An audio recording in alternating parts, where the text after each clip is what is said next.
So we're going to talk about Publisher of the Year. So Stealth, I saw a post that you put up. You had a bunch of games Nintendo's released this year. Is it a foregone conclusion lock that you feel that Nintendo is Publisher of the Year this year? I think so. I mean, I guess you can think about it in a bunch of different ways. You know, the review scores, just the quality of the games. But yeah, I mean, if you look from top to bottom, Nintendo has more 80+ published games than anybody right now. And that's probably going to hold by the end of the year. So for me, they are. You know, they've had a great new entry in Fire Emblem. They've had great, you know, remakes and ports and Kirby and Metroid, and they've had great remakes in Advance Wars, and then Pikmin 4, and then, you know, Mario is coming, and, you know, so it's just been, and considering Switch is 6+ years old, where Nintendo would normally have an excuse to kind of scale it back, they really didn't this year. So that's kind of what's most impressive to me. Yeah. Yeah, absolutely. I think, and I'll go over my whole spiel that you guys missed because I was muted. I made a whole spiel about how awesome our Patreon is and how we're going to be doing new stuff. So if you guys want to support us, link in the description that supports the podcast directly on Patreon. Any amount is fine. And also, I did say that music requests are also on as well. So if you want music requests, you drop a dono. I will get a music request going. There is some faint music in the background, so we will have music requests. I finally figured out how to do all this. This is not easy stuff. So I figured it out. But anyway, so Stealth, I have to agree with you. I think that really it's kind of like a two-company race. It's like Capcom and it's Nintendo so far, right? Like those are like the two that I would say. I mean, maybe you can throw Microsoft in there now that they own. Well, they don't own Activision Blizzard yet, right? Or they're very not close. yet. No. Okay. Yeah. And for me, I would put Nintendo number 1. Okay. I would actually put Square Enix number 2. Okay, Square Enix number 2. And when I said this next one, people got mad at me because they were like, "Oh, how could you diss Capcom like that?" But for me, it's NIS America. Okay. Most people will probably put Capcom, but you know, I'm buying 10 games from NIS America this year. That's a lot of games. So, like, to me, that's a great lineup that they have. Mm-hmm. But most people will probably say Capcom. But you know, those 4 companies are definitely in the mix. Mm-hmm. Yeah, absolutely. I think that for me personally, like, number 1 is Nintendo. They've done a great job this year with their publishing. Like, it's been pretty wild to see. Like I said, I don't think we've seen, there's been nothing like this. In the 6th year of a system, I've never seen a first-party publisher go this crazy on a system.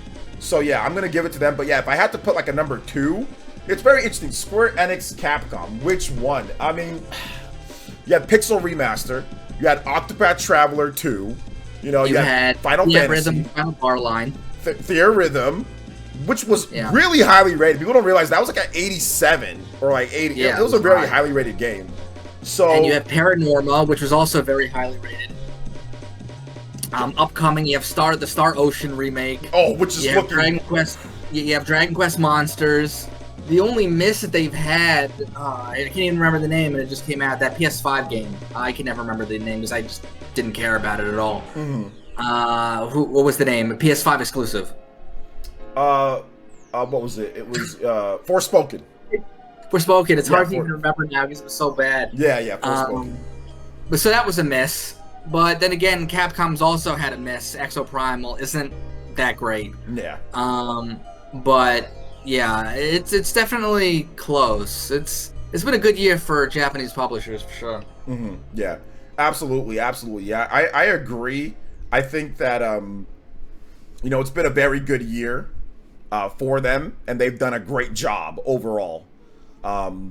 So yeah, I agree, man. I just think that personally, for me, Capcom, it's like they just had such a big, you know, Resident Evil 4, you know, Street Fighter, 290 plus rated games. That's hard to do. Like Nintendo's only had one this year, right? Just they've had two. Tears of the Kingdom and Metroid Prime. And Metroid, okay, HD. yeah, Metroid Prime Remastered. So they've had two. And they've had two, and then two very high games, I think, in Pikmin 4. Yeah, Pikmin 4. And what else do they have this? Well, maybe not high 80s, but they've had a bunch of mid 80s. Advance Wars was 80. Yeah. Plus Fire Emblem was 80. So they've done good. Yeah, Bayonetta Origins was 80. Yeah, that was like 84 or something. So Bayonetta yeah, they Origins? just had. Yeah, Bayonetta Origins was like 84. No, it's not 84. It's like 80. No, it's not 80. Did it go up? It's 82. I think it did.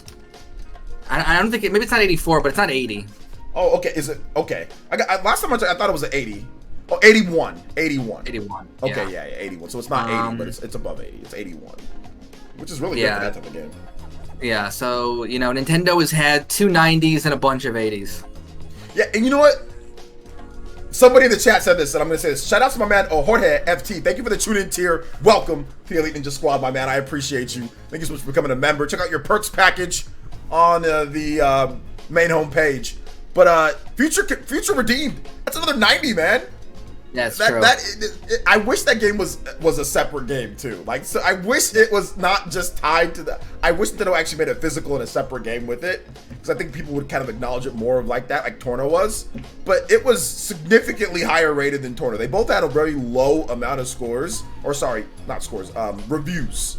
They both had low amount of reviews, but you know, Future Redeemed scored 12 points higher than Torna. You know, so. Oh yeah, that's another 90. That's 3. Yeah, and then, you know, upcoming, I think Super Mario Brothers Wonder could be a mid 80s, high 80s game. Yep. Super Mario RPG Remake could be high. Mid to high 80s probably for that game. Yeah, I mean, WarioWare is tricky. If it's a really good WarioWare, that could be low 80s. I'm looking like that might be a 70s type of game because it's too much movement. Too much movement.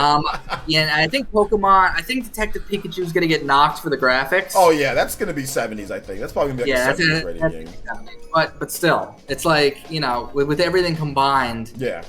It's just been kind of crazy. And Nintendo's probably still gonna have a direct in September.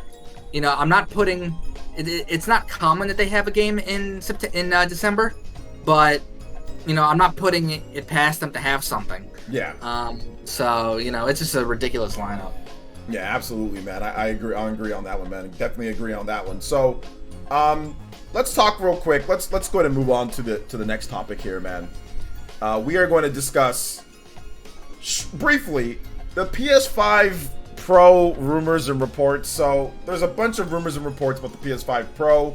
I am going to go because I know my man Benji talked about it.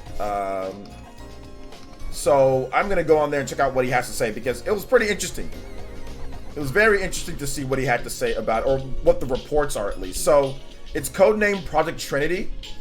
It's been in development since the early 2022. The dev kits are going out in November. 30 WGP and 180,000 MTS memory. I don't know what that means, so somebody in the chat can let me know. Accelerated ray tracing and targeting November 2024 release, so next year targeting. And now this report comes from Tom Henderson, who has correctly reported on the Q handheld, the DualSense Edge controller, and the PlayStation InZone line of products.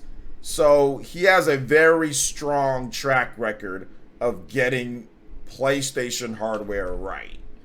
So you got a PS5. I have a PS5.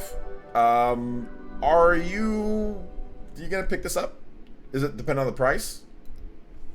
Yeah, I mean, I might pick it up. I just don't see the point for it, honestly. You know, it doesn't seem like a lot of games are pushing PS5 yet. You know, I know PS5 has a good lineup, but I don't know. I just don't see the value proposition for a PS5 owner to suddenly discard the PS5s that they have to get this. I don't know. Yeah, I'm sure people are going to pick it up. There's going to be a lot of day one adopters, but I just don't see why it's necessary. Yeah, I look at it like this. Like, if you look at like the PS5, who's actually maxing out the PS5 use? But then again, if you look at it again, it's like, okay, well, what about like Final Fantasy 16, right? Which that game kind of struggled to hit some of the targets that it wanted to hit. So if they release this PS5 Pro, you can get a Final Fantasy. Did I say Final Fantasy 16 or what did I say? Anyway, Final Fantasy 16. You can get a Final Fantasy 16 that runs at 4K 60, or maybe it runs at 1440p 60 consistently, right? So I don't know, man.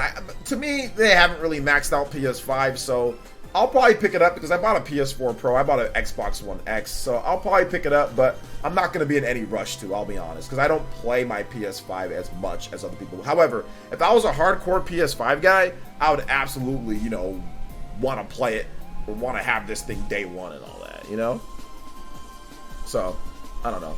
Yeah. That's just me. So that's that, guys. That's the PS5.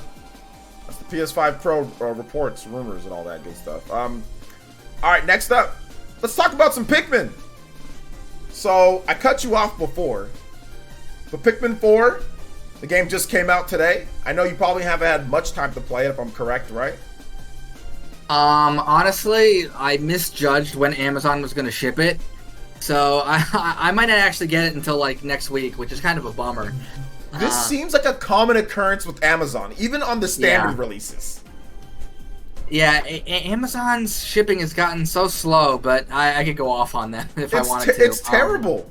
My raincoat just came in. Yeah.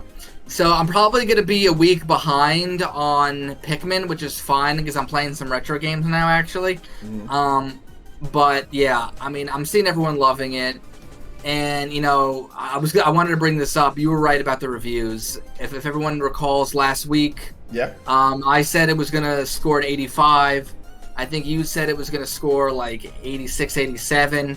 And 87 is exactly where it is right now after like 70 reviews. Yeah, So you were definitely right on that. Well, I mean, you were off by what, 2 points? I mean, yeah. It's not like It's not like you were saying like, oh, it was gonna be like an 80 or something like that, right? So 85 seems about right. 85 to 88, somewhere in that range. It's fluctuated between an 88 and an 87. Heck, it could go down. It could go down to an 86. It could go back to an 88. I mean, it's just in that range. So that's fine.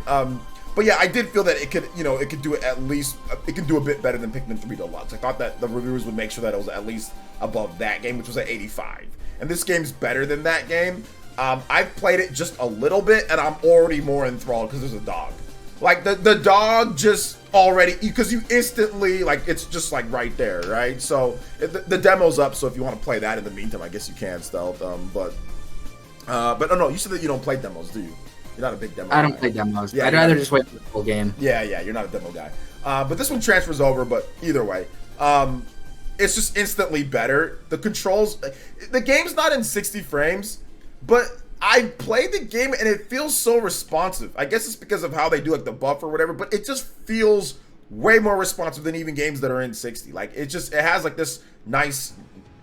fun nature to it. It feels just better to play. I'm not a Pikmin person, and I'm not saying that this game is going to be like my favorite game of the year or my game of the year. It's not going to be, but it just feels good to play. As someone who's not a big Pikmin fan, this one instantly has a better starting and opening and just gameplay in general. Just the dog with the charge attack, and the dog with the just like how you can use like sick the dog on them. Like, it's just better than just having to throw Pikmin all day, like every single time. Although those are going to be a big part of the gameplay too. But I'm at the very beginning. I haven't played too much of it. But Nintendo got me a review code. Shout out to Nintendo. #free game.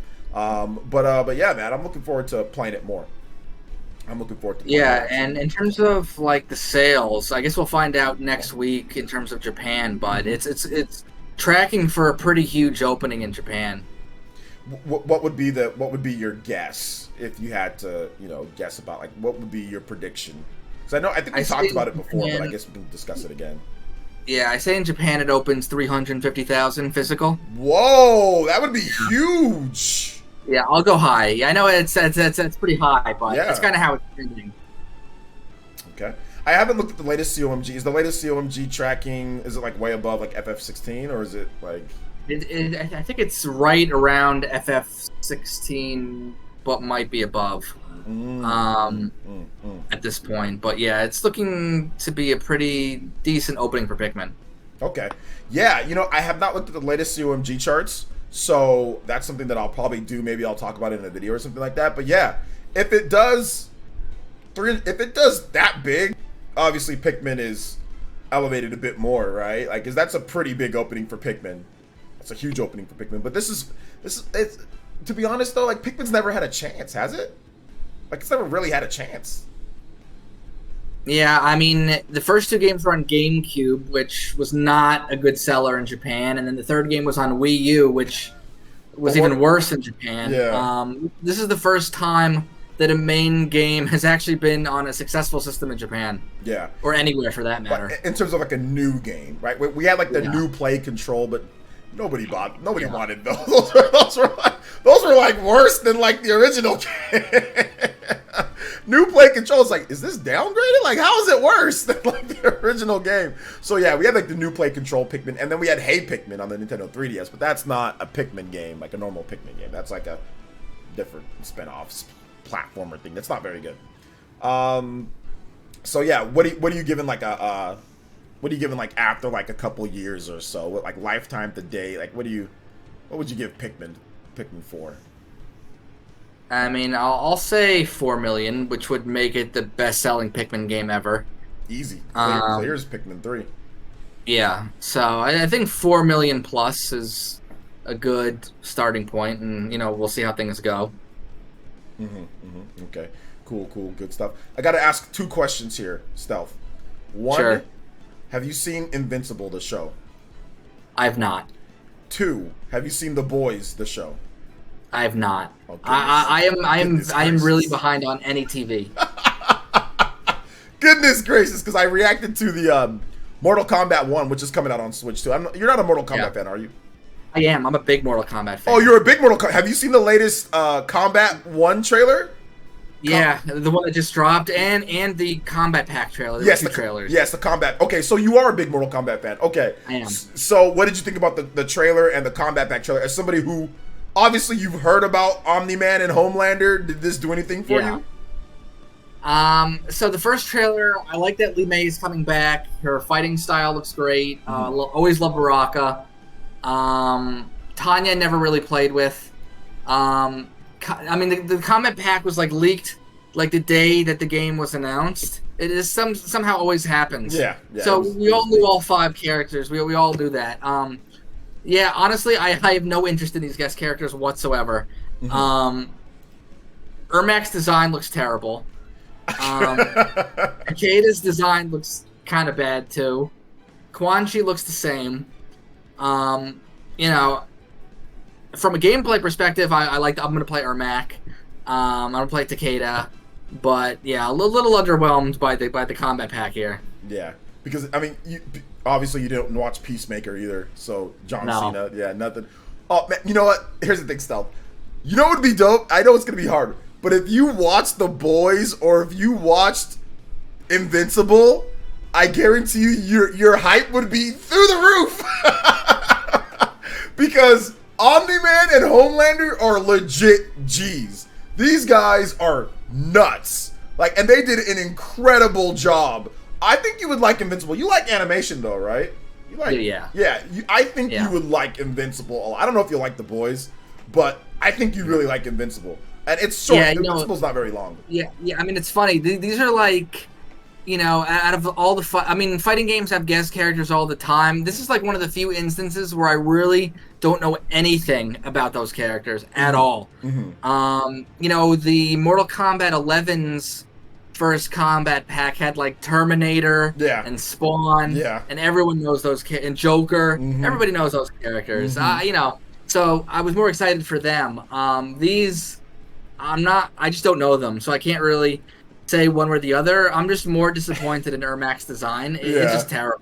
They're Homelander and Omni-Man are both really crazy variations of Superman. Essentially, Yeah. That's what they are. They're very insane variations of Superman. You see, are they going to be clones? Because if they're clones, I'm not excited about that. I don't think they're going to be clones because they have their own moveset. Although Homelander in the show, he has laser eyes. You know, his move, like Homelander is like Superman. It's their version of Superman. Omni-Man is also their version of Superman. What makes them different is because they're not superheroes. They're not like, they like to put the facade that they are, but they're not really. So that's well, in terms of like being a good person, superhero in terms of being good, and like the shocking stuff that happens with them in their shows are what makes them very compelling. In particular, Homelander, whose character is the actor is nuts, Anthony Starr. Like the way that guy can flip on the switch from being a good guy to being like complete like douche is just insane. He's one of my favorite actors. I don't really follow actors and all that, but that guy he's a very, very good actor. And Omni-Man is just, in animation terms, I don't want to spoil it for anybody, but Omni-Man is just, the way that they did the show is just really, really, really well done. So, yeah, man. Hopefully they have all the fatalities and stuff like that, because both of those guys did some crazy stuff to people in their shows. Both of them did some insane stuff to people. Omni-Man in particular is very ruthless in the show. So it's going to be fun to see how they have their fatalities in this and what are they going to pull from the show. So that's cool. Yeah. All right, we're going to move on to the next thing here, guys. The Japan sales, real quick, we can kind of touch on that. It was kind of a slow week, but the thing that I kind of want to focus on and anything that you can bring up too, Stealth, Tears of the Kingdom actually had a little bit of an increase in sales. 1% increase in sales. And I guess we're going to parlay this into Square Enix and their comments on Final Fantasy and all of that. But we'll just start with the Japan sales. And yeah, Switch was number one. PS5 is holding pretty steady with 40-something K. But, you know, Final Fantasy 16 is not consistently boosting sales past, you know, kind of where maybe we thought that it could, right? And Nintendo was just running off of Tears of the Kingdom fumes or just games that they already had. So anything that kind of stood out to you in the past week's Japanese sales, for me, it was that slight increase in Tears of the Kingdom being a true, like Mario / Smash Brothers / you know, Pokemon style evergreen game. Like the true, I mean, Zelda Breath of the Wild was already that, but now with an install base, it's like cemented as, okay, this game's just going to be around. So, what's your thoughts, man? So, I guess two things. I mean, that's definitely interesting. You know, Pikmin 4 is next week, or it's this week, so we'll find out next week how it did. Mm-hmm. So I think that will boost Switch sales. The other thing is, Switch is like 70,000 units away from 30 million in Japan. Yeah. So it's either going to hit it next week if Switch has a crazy week, or in 2 weeks, which is unbelievable. I think that's probably like the biggest story is just Switch hitting 30 million in Japan and getting real close to Nintendo DS. Yeah, that's definitely the big story here, because when was the last system that actually, I don't remember, when was the last system that actually hit 30 million in Japan? I think it was the Nintendo DS. Yeah, the DS. DS. Yeah, the DS. So that's pretty wild that a system's even getting close to that, because Japan, I mean, you can barely count on like one hand how many systems that have done that over all the years of Japan's been doing video game consoles for forever, right? Yeah. And only a handful of systems, only a couple systems. I don't think did the PS2 hit 30 million? No, it didn't. Okay, it did not. No. Okay. So the Switch has already passed it, so. Yeah. So that's wild, man. It's good to see though. It's good to see obviously Nintendo's meticulously planning. Go ahead. And Switch is more expensive than DS at any point in its life. Switch hasn't had a price cut yet. Yeah. It's doing it more expensive. DS was cheap from the beginning. Like it was $150. I think it was $150 from the beginning. It was not expensive at all. So yeah, man. All right. So we're gonna go ahead and that was the Japan sales, but this is a heavy topic because we had a whole discussion yesterday about this when it comes to the Final Fantasy Final Fantasy 16 sales, which kind of once again ties into the whole Switch sales in Japan and stuff. Shout outs to Paul Gale Network. Thank you for the $2. He says, I'm hyped for Homelander and Peacemaker. Great additions to MK1. Bring it on. Yes, sir. Thank you for that support, Paul Gale. But Final Fantasy 16, Square Enix commented on the sales. So Square Enix essentially said in a statement to IGN, they said that 3 million is extremely strong relative to the PS5 sales. So correct me if I'm wrong. Have you ever heard a major publisher use install base to discuss sales? I don't think I've ever heard that before. I've never heard this before. So it almost seemed like if it was like, because people on Twitter were doing that, right? A lot of people on Twitter were saying, the install base, the install base, the install base, the install base. You know, that was such a big thing. And I completely get that. Like, it's fine. I think that 3 million is fine, obviously. I've had my only issues that I've talked about before is that Square Enix seems to be content with Final Fantasy shrinking. Like, they have no problem, or they don't care that Final Fantasy is not as popular as it used to be, or that it's popular, but it doesn't do as well because Sony's bankrolling them. So I think Square Enix is okay with that. And another thing, they said that, okay, and like I said, I have no problem. 3 million is great, right? It's a good sales number. But it seems interesting because they've had other games that do better than that. And they say that those games aren't successful. They had Tomb Raider, and that wasn't good enough. You know? Hitman wasn't good enough. Yeah, I mean, it all comes down to cost, too. Like, Tomb Raider could have just cost more to make, so they had to sell more than Final Fantasy 16. I mean, you're right. I've never heard a publisher talk about the install base and then say it's good. You know, 3 million sales for a launch for an exclusive, it is good. Mm-hmm. You know, what kind of legs is Final Fantasy 16 gonna have? Is it gonna be this historic RPG success? I don't know. You know, it's not trending that way. But for what it was at launch, 3 million is very good. Yeah, I agree. Yeah, so I'm glad they came out and I'm glad they came out and said it. If it didn't meet expectations, I'm sure they would have said it. I don't know why people think all the time that Square's lying about that. Would they? Would they have said it considering their relationship with Sony? I think they would have. They might not have said that it's bad, but they might have said it in a different kind of roundabout way. That, like, you know, they're hoping that more people will play it in the future or something. So it'd be something like that. Yeah. But for now, I mean, I think 3 million is good. I always wonder what it would have been like if, like, and you've talked about this all the time, if Square made, like, a final, like you know, it might not have been a numbered Final Fantasy game for Switch, but a clear main Final Fantasy game for Switch, how that would have sold. Mm-hmm. I think it would have sold amazing.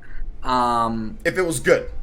If it was good. If it was really good. Like, I'm saying, like, if it's 87, 88, or 90s, if it somehow got a 90, I say it sells 7 million. If it's on Switch and other platforms, I say it sells 7 million plus. Yeah, so, I mean, for a PS5 exclusive where PS5 is now, a 3 million launch is fine. I think, especially Nintendo fans, they, compared to just the bonkers launches that Switch games have had, like, you know, 10 million for Zelda in 3 days, you know, and then just a bunch of bonkers Pokemon launches. You know, other games just don't, other exclusives just don't do that. 3 million is really, like, even God of War Ragnarok, I think, was like 5 million. Yeah, 5 million. And Spider-Man 2 probably has a chance to be higher than that. So, you know, Final Fantasy 16 didn't have, like, a historically great PS5 launch, but good.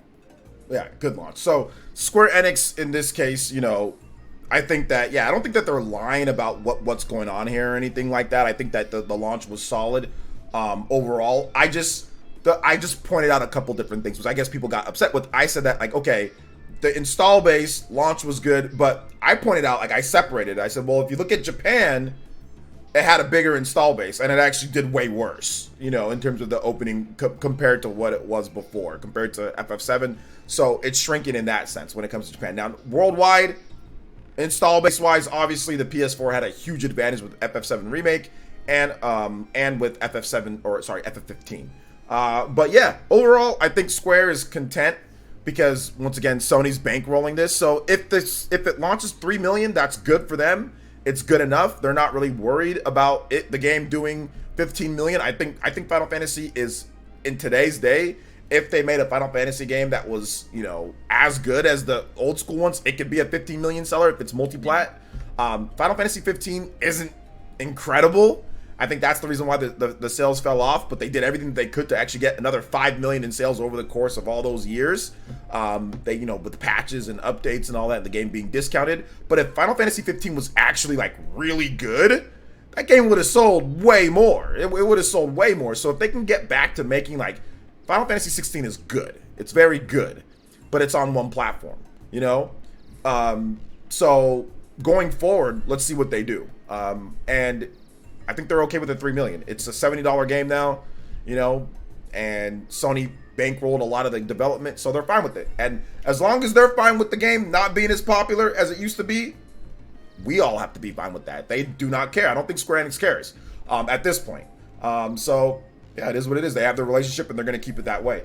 So that's that with Final Fantasy 16. We also just a couple other sales news, guys. You know, we have Resident Evil 5 sales top 5 million, which pretty good legs on that, right? Another 2 million added on from like the launch week, so that's not bad. And Stealth's favorite game, Momotaro, Yes, 4 million in Japan. 4 million in Japan alone. and there is a new Momotaro game exclusively coming to Switch this year. You think it's gonna do? And that's well gonna be massive. You think it's gonna do better than the first game? I don't know if it's gonna do better than the first game, but it's gonna outsell Super Mario Bros. Wonder. Really? Okay, Yeah. probably. Mario Bros. Games, 2D Mario Bros. Games aren't like massive launches in Japan. Yeah. Like they're not like they do well over time. Like they'll be in the charts, the top 30 and all that. I think New Super Mario Bros. U Deluxe launched at like 178,000. You know? Yeah, I mean Momotaro. Like, if there was like a trivia question, what is Konami's current most popular game? It's Momotaro. Yeah. They don't have anything else that sells 4 million plus. Yeah, absolutely. Shout outs to everybody that's here. Appreciate you guys. If you want to ask a question, if you're a member, just go on the Discord. Check out the sidebar. It says PlayerEssence Cross Nintendo questions. You can go there and get your questions answered. And we will be taking questions from members as well in the chat too. So yeah, get your questions ready. Put them in the Discord chat. We'll answer them there, and of course we'll answer them in the chat as well. All right, because we're almost done with the topics here. Kind of a little bit of a slow week this week for Nintendo news and all that. So we're covering some other stuff. So Momotaro is the top game Konami has. There's a new one coming out, and they still haven't localized it. They do not want to. They don't care. Konami does not care about localizing Momotaro. They don't care. No, they don't. And I mean, it's a good game, so it'd be great if they did. Yeah, it's like a mini game collection, right? No, it's not, I mean, it's not a collect. I mean, it's like a board game kind of thing. Oh, okay. Yeah. It's a board game. Yeah, it's more similar to Mario Party, I guess. Yeah. But it's just super popular. Yeah, absolutely. Okay. Let's get into this last topic here. There's been some big rumors. Gen 5 getting some love at some point. Whether it's a Legends game or a Brilliant Diamond, Shining Pearl, or Brilliant Black. I don't know. Blackest black, whitest white. I don't know. I don't know what they're going to call it. So yeah, Gen 5 rumors. Apparently there's a guy that leaked a lot of stuff like Scarlet and Violet leak. He got that right. He got stuff right before. And then Central Leaks just tagged along with them. But I don't know, man. I'm thinking Pokemon Legends. Pokemon Legends Unova, Pokemon Legends Gen 5. What do you think this could be? I mean, first of all, like, I don't put much stock in Central Leak at all. No, they just copied this other guy that's actually like accurate. Yeah, so it's because of this other guy that I even tweeted about it. Mm-hmm. Yeah, I mean, you know, Pokemon Black and White and Pokemon Black 2 and White 2 were some of the most expensive games on like the secondary market. So for that reason alone, like, if they were brought to Switch, that'd be great. I don't think Switch would do a great job, or Pokemon Company would do a good job making it like the definitive edition. They'd screw up somewhere. So I kind of prefer a new game. I think Legends would work very well. And if it's true, We'll probably hear about it during the Pokemon Day, Pokemon Presents in February of next year. We wouldn't hear about it any other place. So unfortunately, we have to wait a while until we can find out if this is true or not, because Pokemon Company's going to focus on the DLC right now for Scarlet and Violet. But yeah, I'm very excited about the possibility of a Legends game, and this is going to be one of those games again where it's like maybe Nintendo announces the next system, and Pokemon Company is making a game exclusively for Switch. And then people complain about, oh, how come it's not on the new system, which always seems to happen. That happens all the time. It happened with Pokemon Black and White, I think, originally, didn't it? It happened with Black and White. It happened with the 3DS games. Yeah. It happens. Yeah, absolutely. Obviously, it'd be better if it would be cross, but I doubt it. But yeah, I mean, I would love... Unova is my favorite Pokemon Gen. Pokemon Black and Pokemon Black 2 are my favorites. They're really, really good. But I don't want remakes of them because I don't think they'd be done right. Yeah. But I'd rather have a new game. Yeah. Shout outs to flipping the switch with the big $25 dono through Super Chat, man. Thank you so much for that big 25. No message. He's on his boat. Just chilling. So shout out to my man flipping the switch. Thank you for the big 25 supporting the stream. Yeah, man, I agree with you. I think that you guys give some love to flipping the switch in the chat too. I think that you're absolutely right with Pokemon Black and White in terms of the how good it is. Right, like it's a great gen. The starters are great. The legendaries are great. The story's good. Actually, one of the best stories, believe it or not, one of the best stories in the Pokemon universe is that gen, Pokemon Black and White, Pokemon Black and White 2. People in particular love Pokemon Black and White 2. I do have that cartridge. I'm holding on to it. I do have that Pokemon Black and White 2, Pokemon Black and White and Black and White 2. So if they did a Legends game, that would be huge. That would be huge. That would be massive. I think it would do way better than Arceus, And if I'm remembering, Pokemon Black was like the fastest selling game in Japan or something. Or launches. It sold like over 5 million units in Japan alone. It was a huge game. So like any return to that region is a big deal. Is going to be a real big deal. And I really hope that they can take like the engine for Legends or whatever they're using and just make that so much better. The game has a lot of potential, tons of potential, but obviously there's some issues with Legends in terms of just how static some things look, the town, and it's not really open world. It's kind of like there's like a lot of fragmented, broken sections like with the loading screens. But if they can just change the structure of that game up a little bit, make it a little bit more free-flowing, make it to where you can easily travel from back and forth from the town out to the areas, if they can just kind of improve it a bit there, I think it would be a much better game than Legends, because I think Legends was just like a smaller team that they're like, hey, let's just try something different because all the different aspects. But that actually ended up being one of the best reviewed Pokemon game. The best reviewed Pokemon game on the Switch is Pokemon Legends Arceus with the 80 something. So yeah. So absolutely good stuff there. So all right. So that is it with the topics. We're gonna go ahead and get into questions. Let me open up my Discord, and I want to say thank you to Flipping the Switch once again. Thank you guys for the support. If you want to support the show, you can always go on Patreon, link in the description, supports the show there. Any amount is there, and you get some perks and rewards, or if you want to become a member as well, also supports the show, the live streams too. So appreciate that, guys. I'm opening up my Discord. I'm a boomer, so it takes me a while to open up Discord. And I will get into these questions. Also, if you have questions in the chat, I'll try to do my best to answer them as well. Especially members, we'll try to get you guys. They need more time, to be honest. We've yet to see Pokemon put the Switch to the limit. Yeah, exactly. Exactly. I agree with that, Dink Meme. All right. Yeah, Game Freak is not the developer that's pushed Switch in any kind of hard way. No, definitely not. All right. PE Cross Nintendo questions. Remember, guys, go on there if you're a member, ask your questions. Minato Mario with the question here says, do you guys think that Square Enix is slowly becoming like Ubisoft of Japan, where their flagship IP games kind of been kind of mediocre and tend to have ridiculous sales projections on their games? No.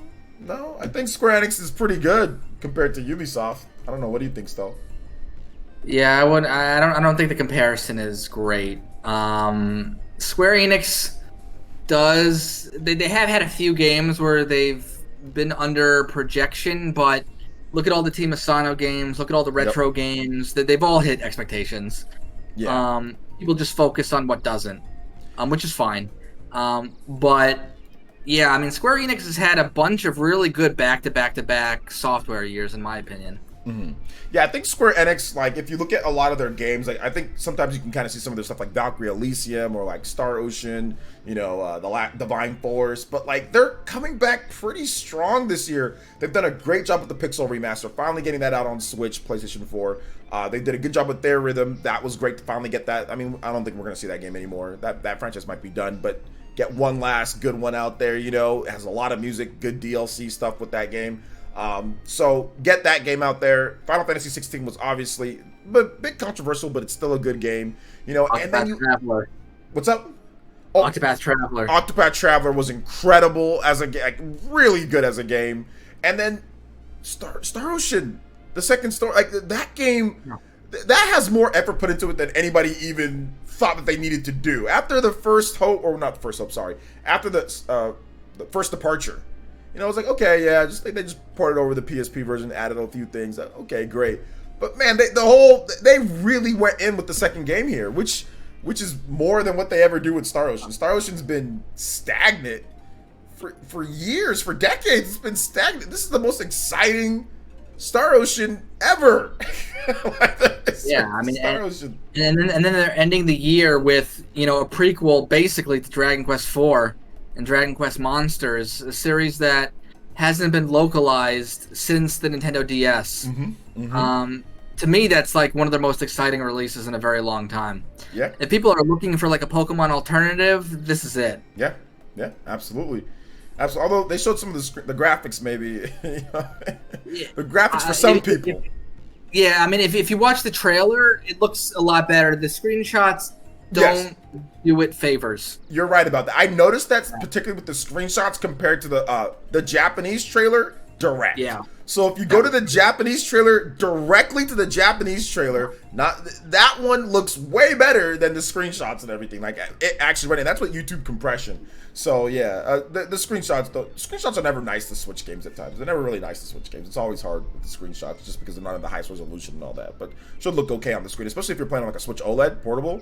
It'll probably look great on there. It'll probably look good. They also Live Alive as well. Gambit says Live Alive was brought back, so Live Alive was really good last year, and then they put the PS4 and Xbox. No, sorry, there's no sorry, Xbox guys. There is no Xbox version, but there's a PC version. PS4, PS5, and PC. So. And there is a Xbox version of Balan. Remember that. That's like, I don't know if that's a good thing.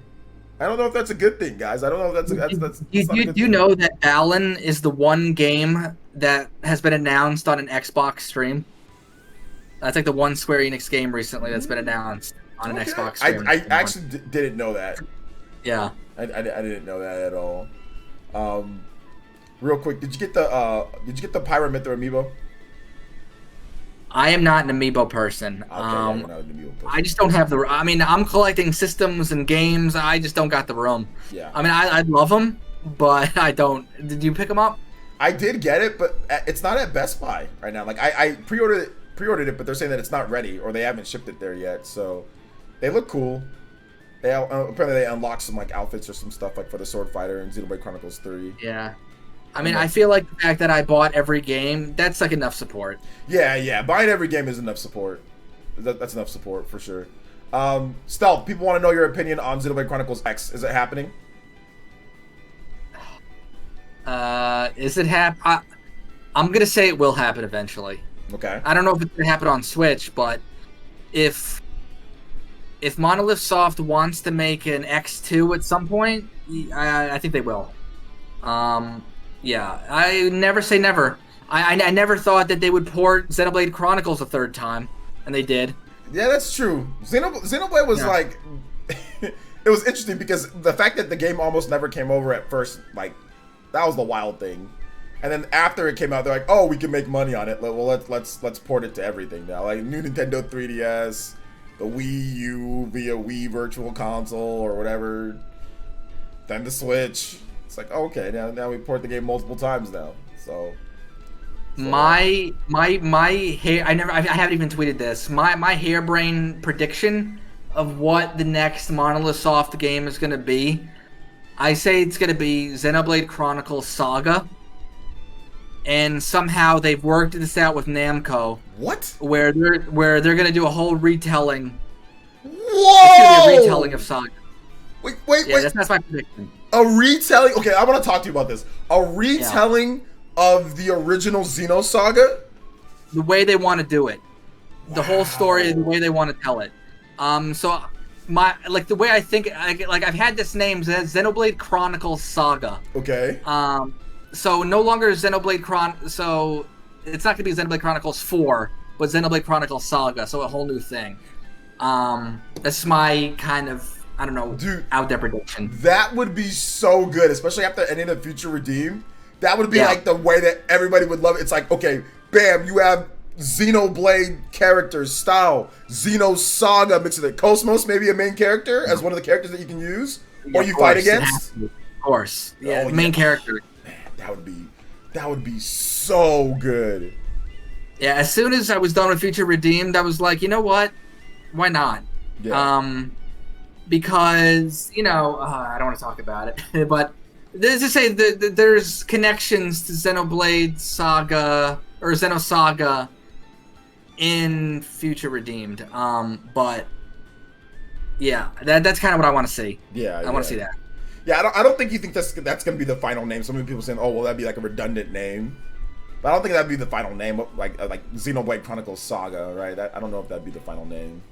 Yeah, I don't know what it would be, but that's I don't know. That's kind of what I want.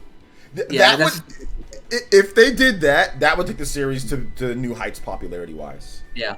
I like, maybe I'm alone. I don't care if Monolith Soft makes a new IP. I know there were rumors that they were putting out job descriptions and they had key art for one, but who knows what went on with that. Yeah. I want more Xenoblade. I think most people do. I think that if it's that game that you're describing, I think anybody would be like, oh yeah, give me that game. I'll take that, because that's very impressive. And I thought maybe they could do something like that too. I mean, I thought that Cosmos could be some type of character in the next one. I think that they would have to port over Xenosaga 1 through 3 though, right? No, I'm saying this is just a retelling of that story. Oh, it's a complete retelling of Xenosaga 1 through 3. Yeah. Also, then we don't get the original. Oh, okay. Yeah. That makes things very interesting. But yeah, I mean, could you imagine like the next time we see Monolith Soft's logo in a direct, and Cosmos is in it, and oh my God, those reactions. Whenever you see Monolith Soft, don't you just get like the feeling of like peak? What's the feeling of peak? It's you just get this feeling of the GOAT. It's like whenever I watched, Jordan, like in his final years, like when I used to watch Jordan in his final years, and I knew it was his final years, I'm like, this is the best. Or even, no, sorry, more like when I watched Jordan in the mid years, like when he won his second and third, and then when he came back, it's just like, this is the best. Or when I watched Kobe drop 81, I know sports fans here, or when I watched Jerry Rice, or when I watched some of these guys that were just the best at what they do, that's kind of how I feel with Monolith Soft. Monolith Soft, they're like the best at like what they do, Yeah, I know I just went on like a 5-minute tangent there, but I hope that answered the question. No, we need to go on because there wasn't as much stuff this week, so we need to go on a 5-minute tangent. That's no problem. I like to have the show about an hour long. We're at 50 minutes or so that's fine. If you guys have questions in the chat, we will answer a few questions for the next number of minutes, and then we'll wrap it up here. Not going to keep Stealth on too long on this Friday because he has retro games to play. He's got a long week of work. He had retro games to play. So let's see here. Let me see if I can actually pull some questions from the chat. If you guys have them, let me know. Let me know. I wish they could do more with Pyra and Mithra amiibo. Like, I don't know, add Pyra and Mithra as hero in Xenoblade Chronicles 3, but that's just my wishful thinking. Yeah, they weren't gonna do that. They weren't gonna do that. That would take a lot more work. That would probably piss some people off. I mean, would you have to have the amiibo to get the character? Yeah, that would piss people off. Yeah, unless you can like, because like there's a way to get the Pyra Mithra amiibo stuff in just regular without the Pyra Mithra amiibo. You don't need it, but like if you made it to where you can unlock them in the game, like as characters, there'd have to be some type of mission or story or extra development time incorporated how to get them in there and why they're there, or at least some. I mean, I know you can get Rex and Shulk in Xenoblade Chronicles 3 as heroes, but you know there was a whole future redeemed, you know, so that doesn't really explain it, but yeah, it is what it is. All right, let's see here. It'll be like a physical DLC hero. Yeah, I mean you could. I just don't think they're going to spend that time and effort to do that. But that would have definitely been nice. I'm done playing Xenoblade. To be honest, though, I'm kind of done with the games. Do you still go back and play some of the stuff, Stealth, or are you done? I'm basically done with Xenoblade. In terms of Zelda, like, I got every shrine. I unlocked every part of all the maps. I got, like, 650 Korok seeds. But there's still some side quests that I just haven't done. And I already put like 200 plus hours into it. That's wild. So I put the game away for now. But like for me, like I 100%ed it as close as I'm probably going to. Yeah. I still need to finish up the last part. I did all the side quests that I think I can do in Tears of the Kingdom. Just got to go beat the game. So just got to do that. I'm not really going back. I know they added a bunch of like cool stuff in Xenoblade Chronicles 3. Yeah. But like I just haven't went back and done it all. I'm gonna check the Discord to see if we have any more questions. If not, we can just wrap it up there. All right, no, we got a bunch of questions now. Good. Let's see here. Dakebeam Center X says, considering Miyamoto talked about Pikmin appeal not growing before Pikmin 4, what other IP do you think makes him feel similar about? He might feel similar about F-Zero. Yeah, he doesn't know why F-Zero isn't like why it didn't sell. You know, and those games are expensive to make. Like F-Zero's like not cheap. Yeah, and who knows? That rumor is still floating around that we're gonna get an F-Zero GX remake or port. People better buy that, man. You better buy two. Yeah. F-Zero fans better buy 2 copies. Yeah, so we'll see. I mean, who knows? It might be announced in September.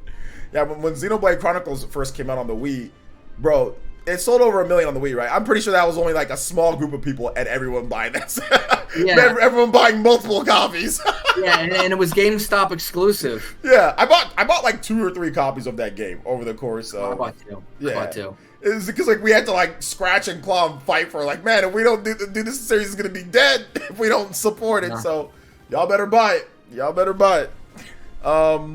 Next up is from DeAndre.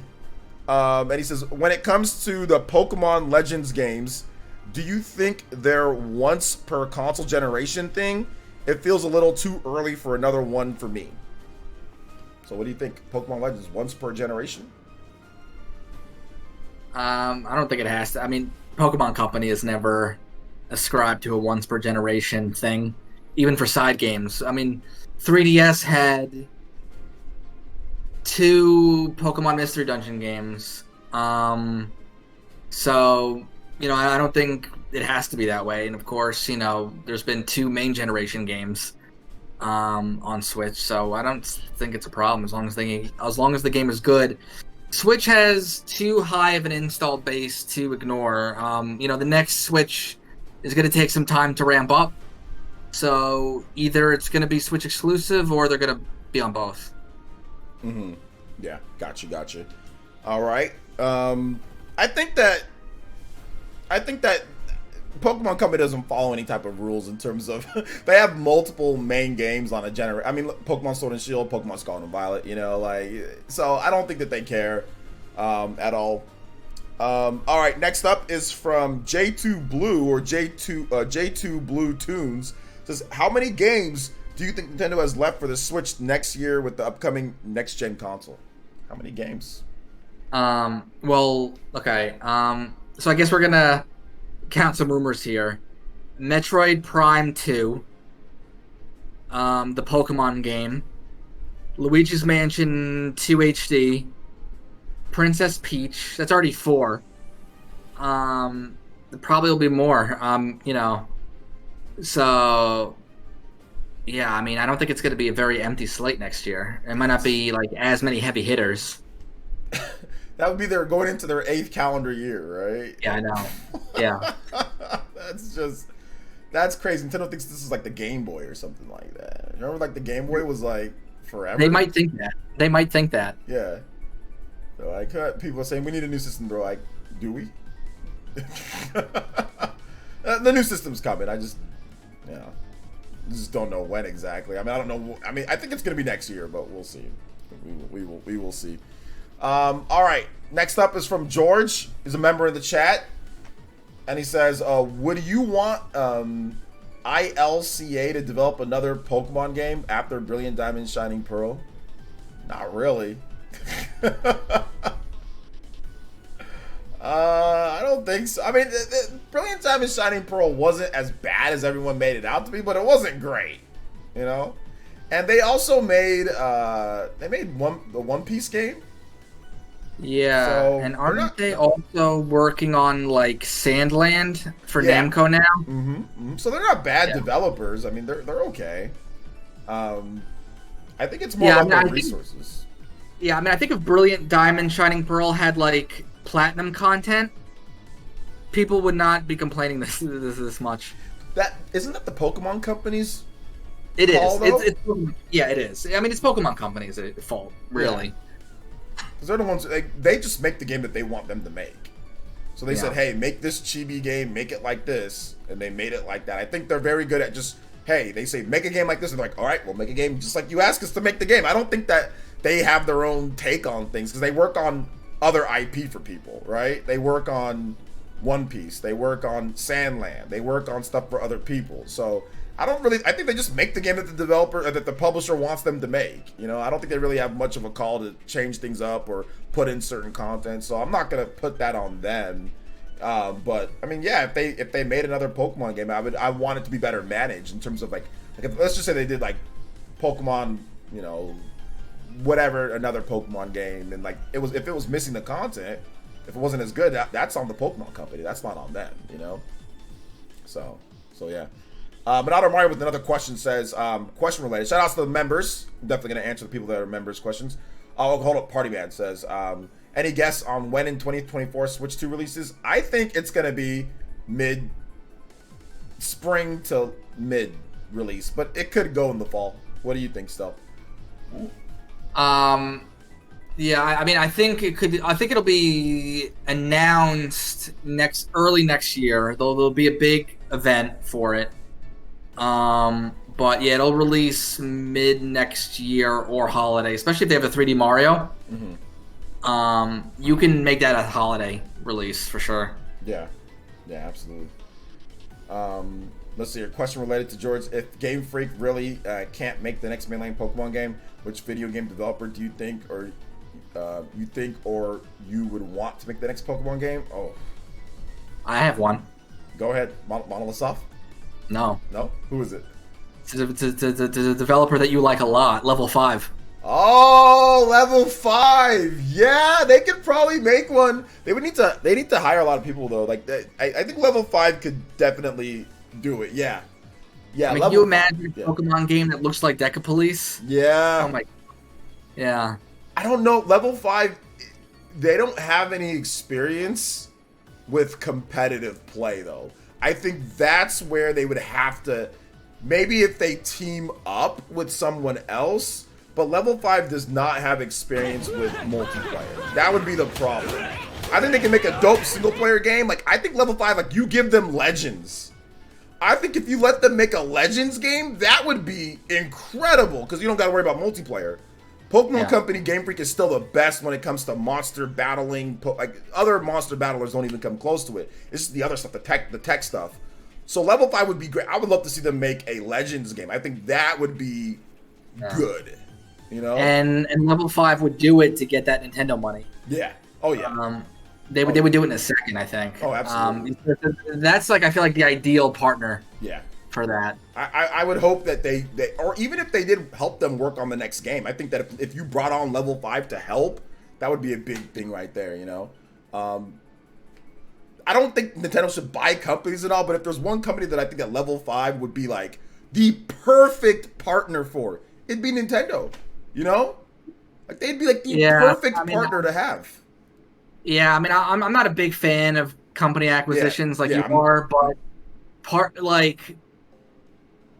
up. Like Intelligent Systems. Intelligent Systems has they're not owned by Nintendo.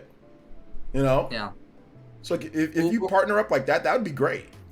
Or give Level 5 one game to test it. Yeah. You know, to test and then that'd be great. I see Deca Police doing really well on the Switch. I think that game's gonna do really well. As soon we talk about this every podcast. As soon as pre-orders open for those Level 5 games, I'm getting them. Yeah, I'm down too. Shout outs to Gaming Mariner with the big $10 donation. Thank you so much, Gaming Mariner. And he says, enjoyed your video today, OJ. Do you think that they follow the story on how the main dragons split into 2 parts if they do Pokemon Legends Black and White games? How do you think the story will go? Interesting. It'll probably be something kind of different because Pokemon Legends Arceus was a different story as well. Like, it wasn't the exact same. There was elements of, Diamond and Pearl, but they kind of had its own thing. So I think that they're definitely going to do some new stuff in there with some elements. So what do you think, Stealth? Yeah, I mean, what if they did it in like an Unova region, like 1,000 years in the future, or something? Yeah. So it could be completely different. Absolutely. It could be like a game that just takes place in the future, like Arceus took place in the past. Yeah, that'd be really cool, like a really high-tech future Pokemon game. Yeah. Pokemon already has like that appeal with the main games anyway. It's some like high-tech stuff. So that'd be pretty cool. That'd be pretty cool if they had something like that. That'd be pretty dope. I'd be a fan of that. Hey, Jobs is gonna watch a video, but I saw you live. Hey, thank you, man. I appreciate that. What's up, Bye, Danny? Welcome, guys. What's up? It's your boy. Welcome. Samus Ethran has another question on Discord, and he says, "Do you think any more GameCube ports coming to the Switch this year?" There was a rumor about Metroid Prime 2. Yeah, and there's been a rumor about F-Zero. Yeah, rumor about F-Zero, rumor about Metroid Prime 2. But those aren't the ones I want. But they're not going to happen. Yeah. At least not this year. I mean, there's also a rumor about Thousand Year Door. That'd be one. Fire Emblem Path of Radiance, which is like $200 plus now. That I have 2 copies of. Good for you. I somehow stumbled my way into 2 copies of. Yeah, I mean, so those would be what I would want, but I don't know. Nintendo's lineup is kind of looking pretty packed right now. They might have one more game for December, but that's it. Yeah, shout outs to, what's up, Mike Sean? Welcome to the stream, man. Welcome. Let's see here. Yo, OJ, give me that copy of Path of Radiance. I cannot. I need it to pay my child's tuition in the future. Although there's one 3DS game that's probably more expensive than just about anything on GameCube now. And that's Yokai Watch 3. Yes, Yokai Watch 3. $450 plus now. Oof. Yeah, so if you had those, then yeah, that's tuition. Yeah, man. $450. That is pretty good. It's only probably going to go up. Yeah. It's probably only going to go up. Oh, and I'll admit to this. As you know, Final Fantasy 1 to 6 Pixel Remaster couldn't. They opened up pre-orders at like an ungodly hour in the morning. It was sold out within 10 minutes before I even woke up. So I had to get it on eBay, secondarily. So I paid $200 for Final Fantasy Pixel Remaster, SNES games on Switch. I paid $200. I'll admit that. Oh man. Right now they're going for like $350 plus. Oh, I'm glad I got my copy. Where's mine at? Yeah, did you get the special edition? For me. Did you get the special edition? Which one did you get? I didn't. Just the US version Switch game. Yeah. Is commanding that kind of price right now. Yeah, I got it right here. I didn't open it yet. Yeah. I got it right here. I should have bought the collections. I knew I should have just bought the collections, but I didn't buy it. Yeah. But, Yeah, so that is very expensive right now. Yeah, So yeah, it's going for a good price. Square Enix was like, we don't care. We're making 17 of these. We don't care. Yeah. The pre-orders opened up literally. I'm just doing nothing. I'm online. I'm just finishing. Sleeping. Yeah, I'm editing a video. It's like 1 a.m. Square Enix is like, pre-orders. Yeah. What is Square Enix doing? And then 1 a.m. your time is like 3 a.m. my time. Yeah. So who's gonna be up? No, 4 a.m. your time. 4 a.m. Yeah. Yeah, you're 3. I'm 3 hours back. Yeah. So, there's been some pretty epic stuff that's happened like in the middle of the night that since I've been up, I've been able to make a video on, or I've been able to like there was one time a couple years ago. We'll probably end on this before we get a couple more questions here, guys. But there was a couple years ago where Target had some insane deal where like you could just like stack everything and you could just get 50% discount after 50% discount. So I got like an Xbox One X, a Nintendo Switch dock, and a TV for like $300. So it was, and that was like at 1 a.m. It was like some type of crazy time. So, yeah, people just weren't up. So I bragged about it for like the next 2 years in the Spawncast. Monado Mario says, I don't know if this was asked, but to Stealth, what do you think the next Nintendo Switch is going to be called? You know, I don't think it's going to be called the Nintendo Switch 2.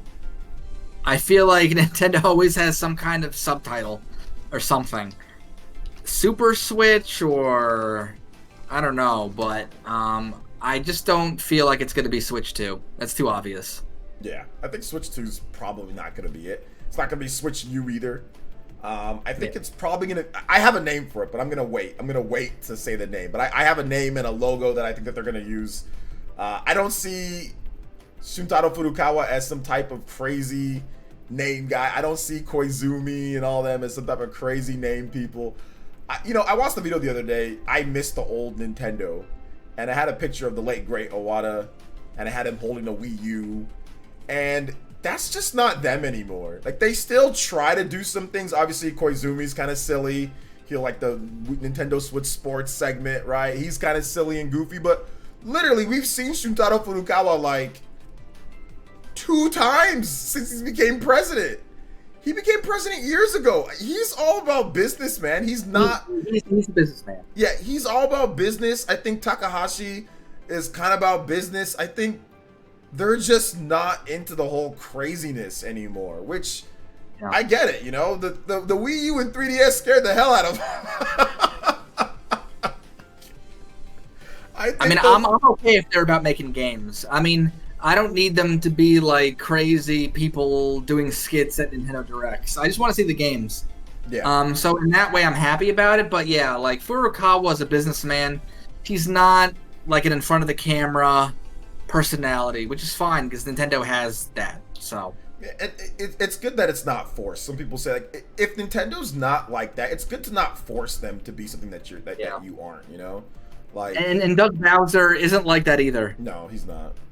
No, he's like a sports guy that somehow got into talking about video games. Yeah, he somehow became president of Nintendo America.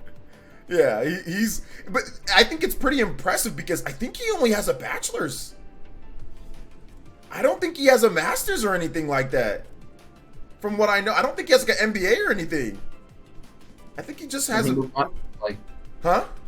Then he moved up nicely then. Yeah, I mean, if he moved up from that, listen, people can move up. Obviously, there's people that don't even have degrees that can move up to crazy. But that's really good because Reggie comes from like a solid. I think he went to Cornell. That's Ivy League, if I'm not correct, or that's definitely yeah. So Reggie, you know, and Furukawa was very highly educated in Japan and stuff. Like Kimishima worked in the banking business for like 20 years before he became like the interim president. So, but yeah, man, pretty awesome stuff. So all right, so that's gonna wrap it up for this one, guys. Thank you so much for coming out to the show. I will have the full Just podcast up for you guys probably this weekend. We might do like a members thing to where you guys can watch, or maybe I'll have it up sooner than that for members. I'm trying to get the podcast services. We'll get all that. Of course, I'll have this whole thing up, like the whole live stream up for everybody else as well. So I want to say thank you so much, Stealth, for coming out to the stream, man. Where can everybody find you at? Always a pleasure, OJ. Love talking to you every week. They can find me at Stealth40K on Twitter. All right. Anything, got plans coming up for anything? Nothing too crazy. I'm probably going to be making a few other podcast guest appearances pretty soon. And, you know, I'll talk about those when they happen. Okay, cool. In terms of content on the channel, guys, I've got my Raincoat unboxing, so if you haven't seen that, I'll probably have that up this weekend. Of course, the podcast, that will be up in terms of the full podcast edited. I'll probably do some edits to that. And I have, I think, some other things. I got some other projects that I'm working on. Pikmin 4, I'm going to try to play Pikmin 4 like crazy and have a video up for you guys on that as well. If you want to support the show directly for next week, and of course get your questions answered and all that good stuff, we do have a Patreon. I'm going to link it right here. You can support the Patreon at PlayerEssence Patreon, or patreon.com/PlayerEssence. So if you want to get some extra support there, helps out the show quite a bit. So thank you to everybody who came through, and of course you'll get a shout out once we see any new members that join up. Thank you guys so much for coming out to the stream. Thank you guys for being awesome, and we're gonna see you guys for the next one. Thank you guys for watching PlayerEssence live too. I appreciate you guys hanging out with me for how many hours we streamed. So thank you guys so much. Appreciate it. I will see you guys later. Bye, everybody.